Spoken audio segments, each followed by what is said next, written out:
What if I told you that one of the greatest bands in history began with a dental student, an astrophysics major, a shy electronics engineer, and a singer with extra teeth who believed he was born to be a star?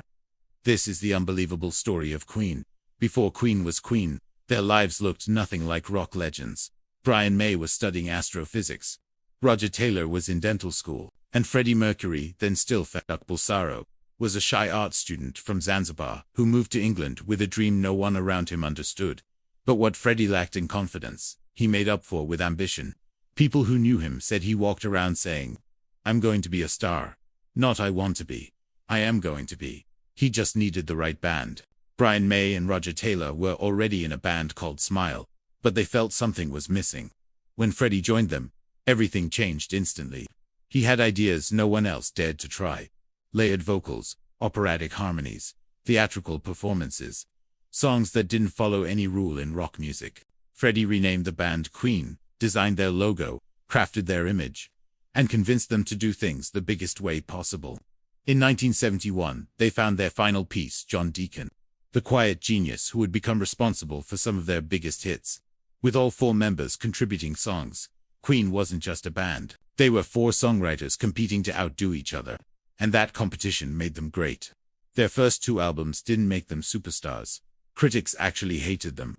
But Queen didn't change a thing. They doubled down on their weirdness, their drama, and their size. Then came Sheer Heart Attack. Then the world started paying attention. But nothing, absolutely nothing, could prepare them for what was coming. In 1975, Freddie Mercury walked into the studio with a song he said would change rock music. It had no chorus. It lasted 6 minutes. It mixed opera, rock, ballad, and a choir made of only the band's voices, layered hundreds of times. The record label said it was too long, too weird, too impossible to play on the radio. Freddie didn't care. He got a DJ friend to play it anyway. And the world went silent the first time they heard, "Is this the real life?" Bohemian Rhapsody exploded. Queen went from rising stars to untouchable legends. The late 70s and early 80s were the era of unstoppable Queen. "We will rock you. We are the champions. Don't stop me now." Another one bites the dust. Under pressure, every year they delivered a hit that the entire world sang. Their live shows became mythical, especially Freddie's ability to control a crowd like no singer before or after. But nothing, not even their greatest concerts, compares to what happened in 1985. When Queen walked onto the Wembley stage at Live Aid, they weren't the headliner. They weren't even the biggest band there. But in 20 minutes, Freddie Mercury simply took the world. In front of 72,000 people, and over 1 billion watching, Freddie's voice, energy, and command turned that performance into the greatest live act ever recorded. Even other musicians admitted it. Queen didn't just perform, they dominated. But behind the scenes, Freddie Mercury was fighting a silent battle. In the late 80s, he was diagnosed with AIDS.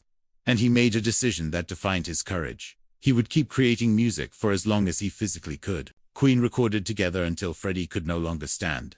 He passed in 1991, leaving a legacy that still shakes the world. But Queen didn't end. Brian May and Roger Taylor kept the music alive, and today, Queen's songs are bigger than ever. Queen wasn't just a band, they were a revolution. And Freddie Mercury wasn't just a singer, he was a once-in-a-planet phenomenon. If you want more deep dives into the greatest stories in music, like the video, subscribe, and turn on notifications, because the story behind songs has a lot more legends to uncover.